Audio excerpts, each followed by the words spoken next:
भाइयों और बहनों, एक बहुत ही सेंसिटिव टॉपिक लेकर के मैं आपके सामने उपस्थित हूँ।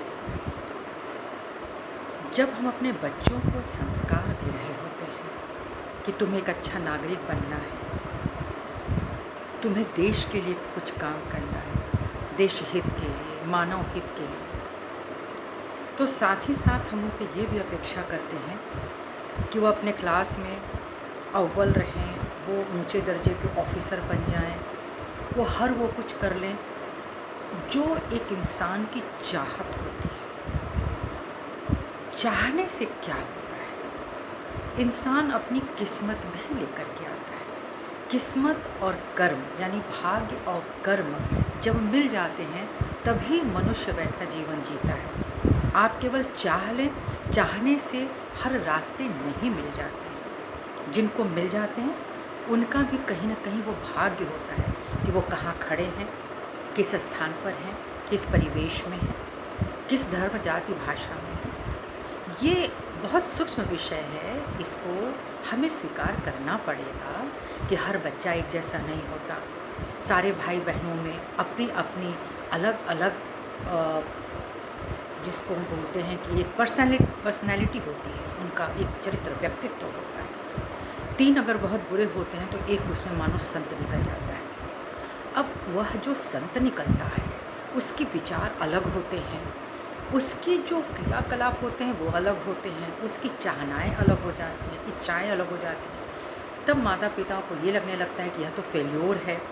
हो सकता है उसके मार्क्स बहुत अच्छे नहीं आए लेकिन वो बहुत अच्छा इंसान हो, इससे कोई फ़र्क नहीं पड़ता किसी को। बस वह अच्छा कमाया क्यों नहीं, वह अच्छे से रहा क्यों नहीं, वह एक ऊंचा अफसर क्यों नहीं बन गया, उसका बैंक बैलेंस बहुत ज़्यादा क्यों नहीं बन गया।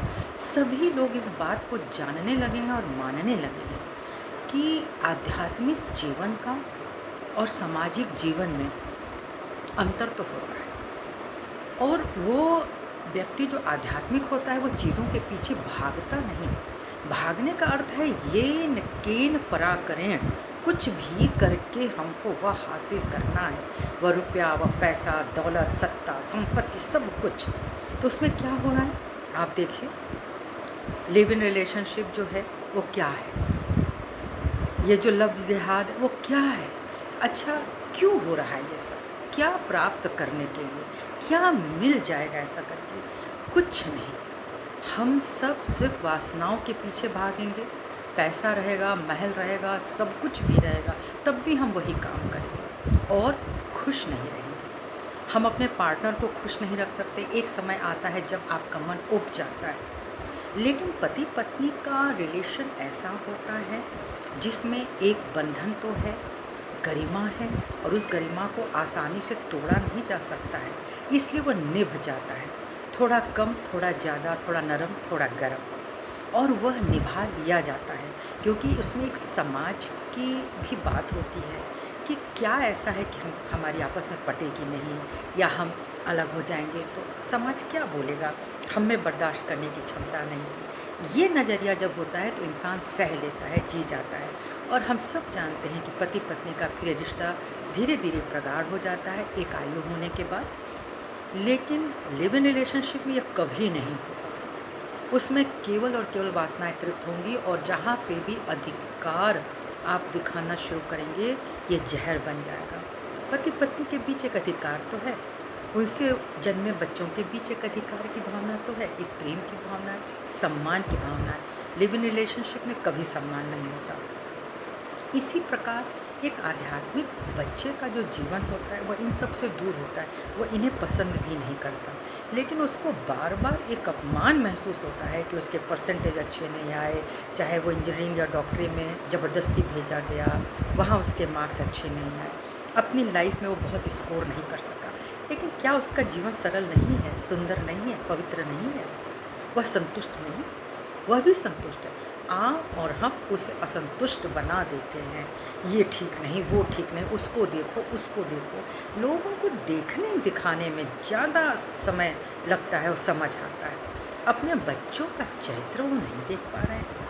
वो कितना बड़ा सोना है, वो हीरा है, वह लोगों की इज्जत करता है, सबकी भावनाओं को समझता है। हमें तो प्रणाम करना चाहिए ऐसे हमारे नवासों का, ये जो नए बच्चे हैं जो हमसे पीछे आए, हमसे ज़्यादा समझदार हो हैं, लेकिन नहीं, हम उनको कंपटीशन की भावना में जब डाल देते हैं और you are good for nothing कहना शुरू करते हैं, तो हमारे बच्चे निराश हो रहे हैं, वो भीतर ही भीतर चुप हो रहे हैं, वो हमसे आपसे शेयर नहीं करना चाह रहे। ये ठीक बात नहीं है। क्या हो जाएगा अगर थोड़े वो फेल्योर हो गए तो? जीवन संतुष्टि का नाम है और संतुष्टि का आनंद आत्मा से आता है। जब तक आत्मा में प्रसन्नता नहीं होगी, जीव कभी प्रसन्न नहीं होता। चाहे वह कोई भी सत्ता में पद हासिल कर ले, चाहे वह नौकरी के बहुत ऊंचे मुकाम पे भी चले जाए, तब भी लोग सुसाइड करते हैं, तब भी लोग गोली मारते हैं दूसरों को। यानी असंतुष्टि ही हमको जीवन से परे धकेल देती है। लेकिन जब संतुष्टि होती है तो हम ये मान के चलते हैं कि ईश्वर का दिया है, यह जीवन किसी और कार्य के लिए आया है, बस उस कार्य को करने के लिए हमें परमात्मा से यानी सुप्रीम पावर से कनेक्ट होना होगा। और इस कनेक्शन की एक जो ध्यान वाली धारणा है उसको पकड़ना पड़ेगा। कुछ देर चुपचाप हमको अपने सहस्त्रार में निर्विचार होकर के समझना पड़ेगा कि हम धरती पर क्यों हैं। हम जीवात्मा हैं, उससे पहले हम एक आत्मा थे, एक सुंदर आत्मा। लेकिन जब वो जीव स्वरूप में आता है तो उसके कहते हैं 7 औराज होते हैं, जो 7 चक्र होते हैं, वह गड़बड़ होने लगते हैं, भ्रांतियाँ आ जाती हैं। भवसागर में हम इतने डूब जाते हैं कि जो क्लियर कट मामला है वो हमको दिखता नहीं है। तो हम क्यों आए हैं वो हम भूल जाते हैं। पढ़ाई करो, लिखाई करो, शादी करो, विवाह करो, बच्चे करो, ये करो, वो करो। अगर उसमें जरा सा भी चूक हो जाए तो तुम्हारी चूक है। ऐसा कैसे हो सकता है? कोई इंसान की चूक नहीं होती। मैंने बहुत पहले ही बताया, कुछ डेस्टिनी होती है, कुछ भाग्य होते हैं, कुछ प्रारब्ध होते हैं, कुछ सहना पड़ता है, कुछ पुराने जन्म के काटने पड़ते हैं। उनको अपने क्षमता से, आत्मविश्वास से ज़रूर काटें, उस जीवन को जी लें, संतुष्ट हो लें। ऐसा होना था और जो होना है ईश्वर की नज़र में वो सदैव अच्छा होगा। हमें दुख होता है हमारा ये छिन गया या हमें ये नहीं मिला, लेकिन आप नहीं समझ सकते कि पूरे परिदृश्य में, पूरे जिसको हम कहते हैं पूरे एस्पेक्ट को देखते हुए ईश्वर हमारे लिए क्या तय करते हैं, ये हम नहीं जान पाते। लेकिन हम संतुष्ट रह सकते हैं, हम प्रभु को धन्यवाद दे सकते हैं कि आपने जो हमें जीवन प्रदान किया उसे अपने से जोड़ लीजिए, अपने आदेश से संचालित कीजिए। ये जो धर्म परिवर्तन और यह सब करके हम लोग केवल मनुष्य का सुंदर कीमती जीवन नष्ट करते हैं। आप मनुष्य को मनुष्य बनाइए, आप अपने बच्चों को सुंदर स्थितियाँ प्रदान करें, कोमल बनाएं, करुणामय बनाएं, जो किसी की सेवा सहायता कर सकते हैं। बस यही ध्येय है मनुष्य जीवन का। अपने को प्राप्त करो, तुम क्यों आए हो? तुम्हें जिसने बनाया उसको प्राप्त करो, उससे मिल जाओ। सारी इस दुनिया का सुख तुम्हारे कदमों में होगा, क्योंकि संतुष्टि तुम्हारे साथ होगी। जय हिंद, जय भारत। सभी को नमस्कार।